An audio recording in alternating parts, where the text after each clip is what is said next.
कुछ रईस लोग भी आते हैं।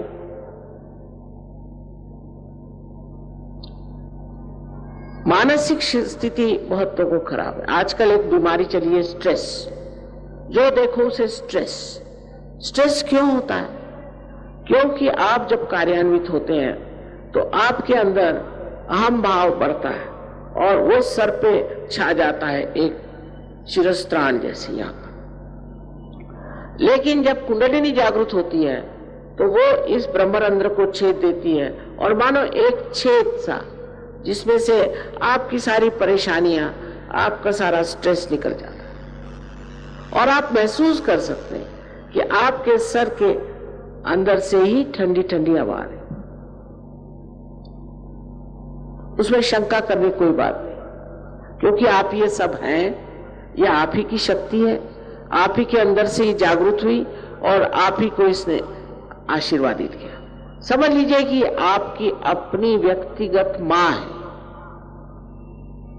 आपके बारे में सब जानती है। जैसे टेप रिकॉर्ड होता है, ऐसे इसने अपने अंदर सब आपके बारे में जान रखा है और वही आपको पुनर्जन्म देती है और आपका दूसरा जन्म होता है जिसके लिए वो लालायित है।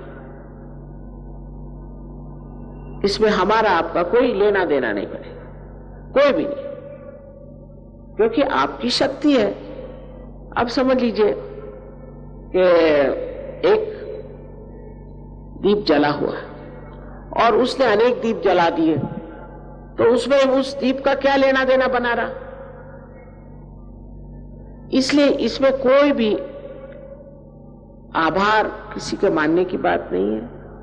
उल्टे हमें ही आपके आभार मानने हैं कि आप लोग आए और अपने आत्म साक्षात्कार के इच्छा से यहाँ बैठे रहे। इतने देर कोई बैठते भी नहीं लोग, आजकल को तो पता नहीं क्या आदत लग गई है कि वो आराम से इतनी देर शांति से बैठते भी नहीं।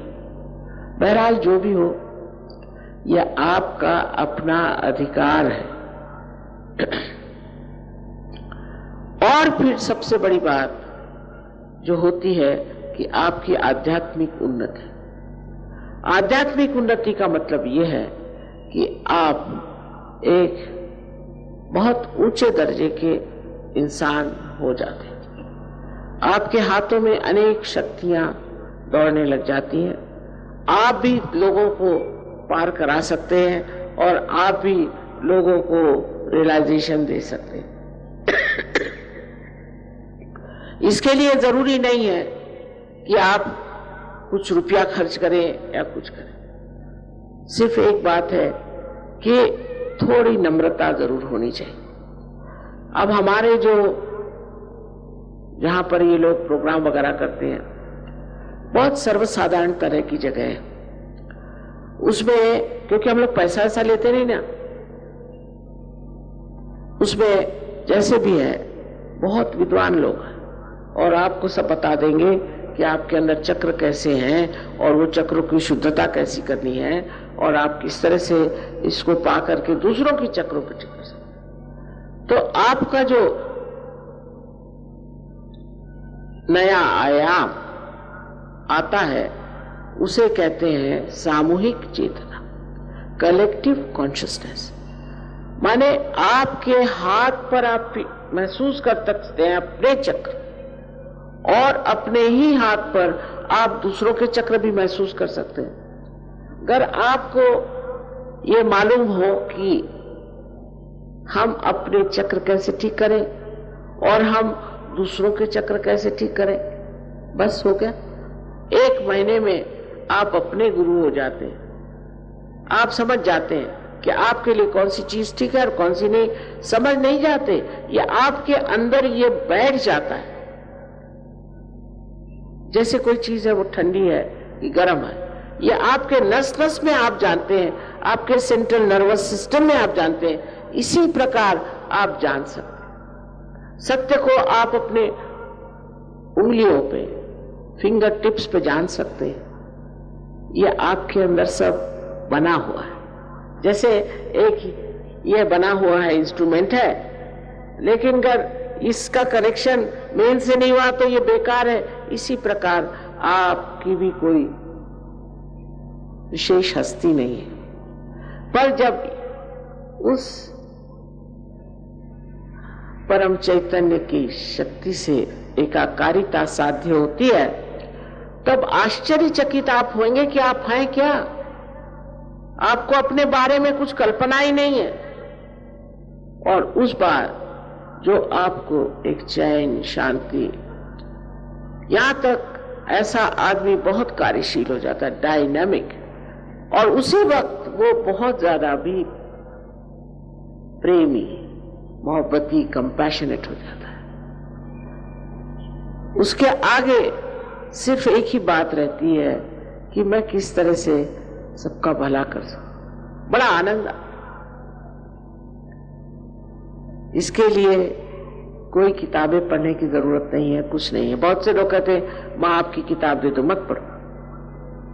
एक पहले आत्म साक्षात्कार को प्राप्त करके और उसको पूरी तरह से जमा लो, एस्टैब्लिश करो, उसके बाद पढ़ो।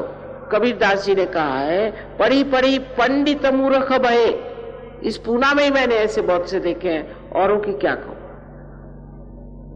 वे ज्यादा पढ़े हैं, इतने बुद्धिवादी हैं कि उनसे आप बात ही नहीं कर सकते। वो कुछ बोलिए, वो किताबी बताने लगता है, भाई तुमने कुछ लिखा है, तुम्हारा कोई विचार है कि तुम इसने कहा, उसने कहा, उसने कहा, उसने कहा।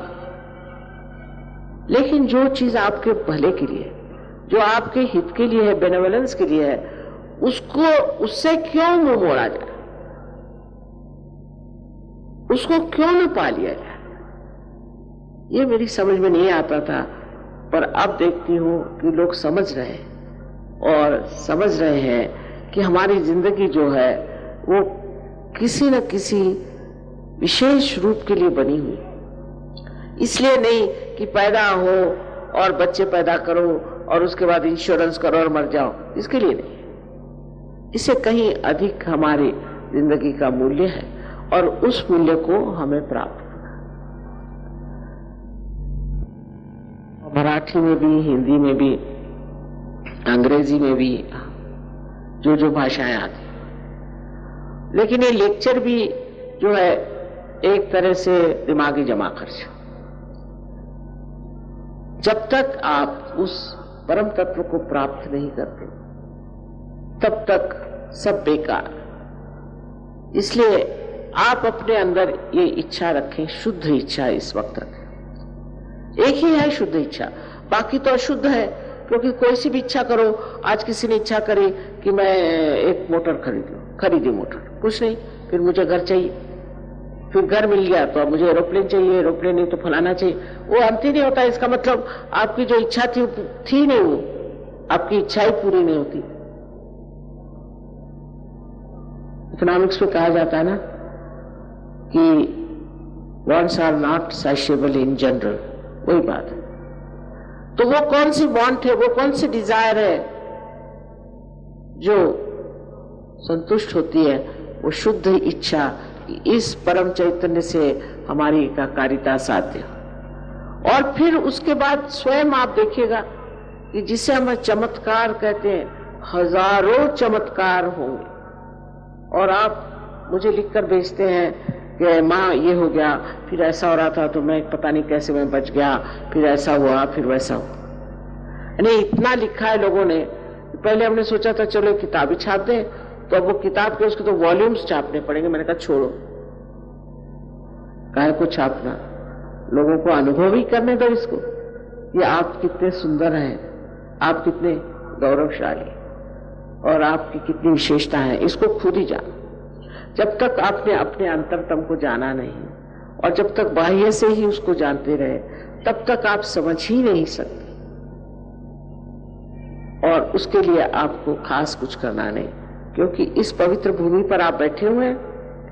मैं आपको बताती हूँ कि हिंदुस्तान में जागृति देना बहुत आसान है मेरे लिए, पर लोग आते हैं। सब्सक्राइब कीजिए कुंडलनी जागरण को और प्रेस कीजिए बेल आइकन को, जिससे कि आपको मिल सके हमारी लेटेस्ट वीडियो सबसे पहले।